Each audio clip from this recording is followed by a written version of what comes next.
Peace on Earth. Ethan Indigo Smith here. Let's see. I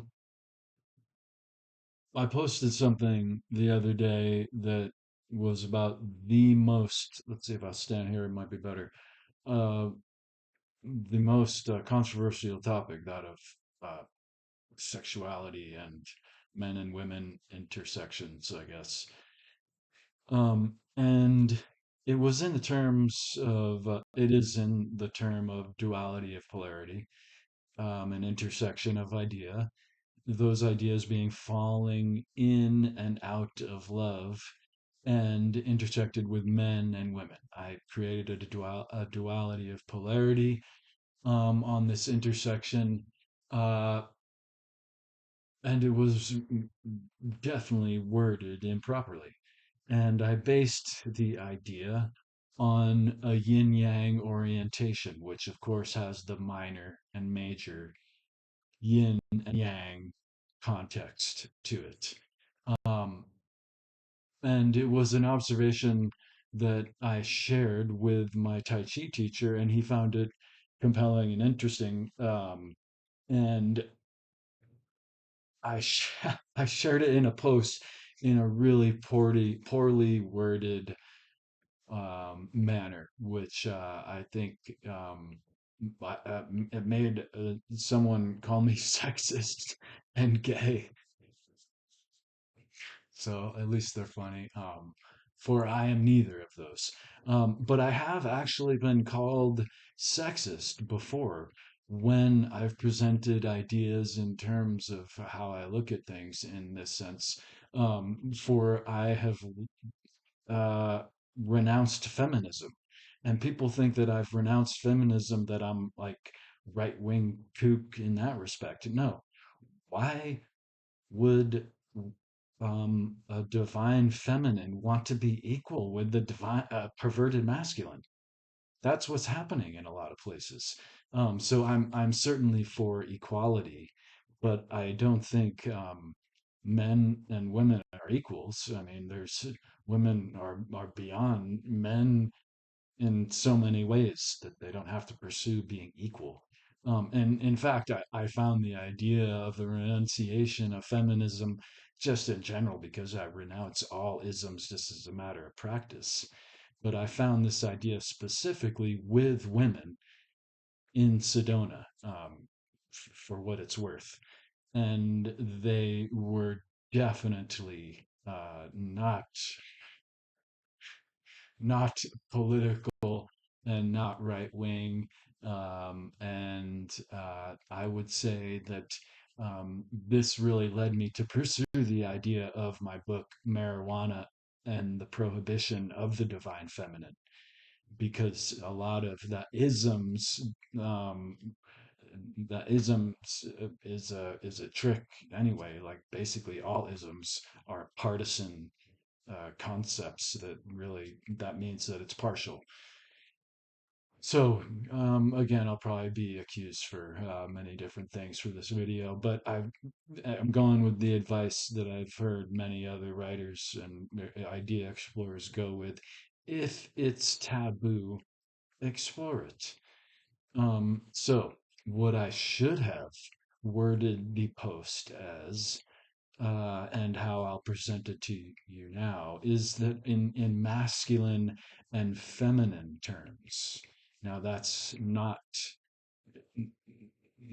maybe that will help people not be confused by the idea that automatically, by extension of your gender, you have the same kind of combination of masculine and feminine. That's not true. So when I said male and female, I guess it came off as sexist, because I didn't properly explore the idea. It's actually an intersection or a duality of polarity, inspired by my other book, The Matrix of Four, Philosophy of the Duality of Polarity. Please support. Oh, I sound like a regular YouTuber now. I'm making so many videos. Um, I feel this is important though, so thank you for bearing with me. So the and I use the orientation of falls in and falls out of love. No, it's develops and loses interest. This is more accurate, even though that interest could be expanded, of course. And so the yin and yang of interest is in depicted masculine energy develops interest more rapidly and loses interest more slowly. A woman said that I was trying to make that sound good. I don't mean to say that's good or bad. I don't know how that's actually pretty foolish. But again, it's a combination of masculine and feminine energies that come in different quantities. A male might have much more feminine attributes of this energy, what I think is demonstrated in these energies. So, masculine energy develops interest more quickly and loses interest more slowly. Feminine interest develops more slowly, loses interest more quickly. That is the yin yang of love. Again, feminine develops interest more slowly, loses interest more rapidly. I don't know. I'm not trying to say that's neither of those are right or wrong. Those are just feminine and masculine energies that are displayed obviously with males. The masculine energy is displayed more often in more quantity. And obviously, with females, the feminine energy is displayed more often in more quantity. That doesn't mean that that's necessarily right either. I'm not trying to say that there's one format that's more correct or correct at all. I'm just making observations of what might come down to really biologically influenced behavioral attributes that I'm summarizing maybe in a manner that's silly for some people. But I hope that it's actually a useful way to understand things. And I'm not trying to be sexist. And I laugh again because of some of the writing and research and lifestyle that I've pursued um, to not be down with patriarchal pursuits. For instance, a lot of feminists might want to be a cop or a pilot. You couldn't pay me, as someone who pursues being an honest masculine, if not an honorable divine masculine, you couldn't pay me to do that. So what makes that be an equal pursuit for anyone? That's not in the realm of equality.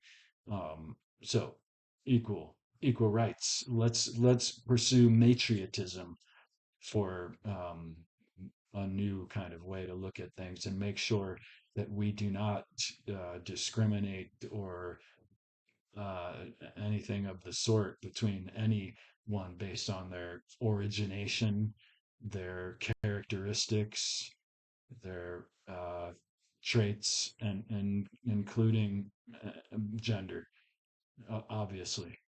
Um, so maybe I don't understand a thing about women.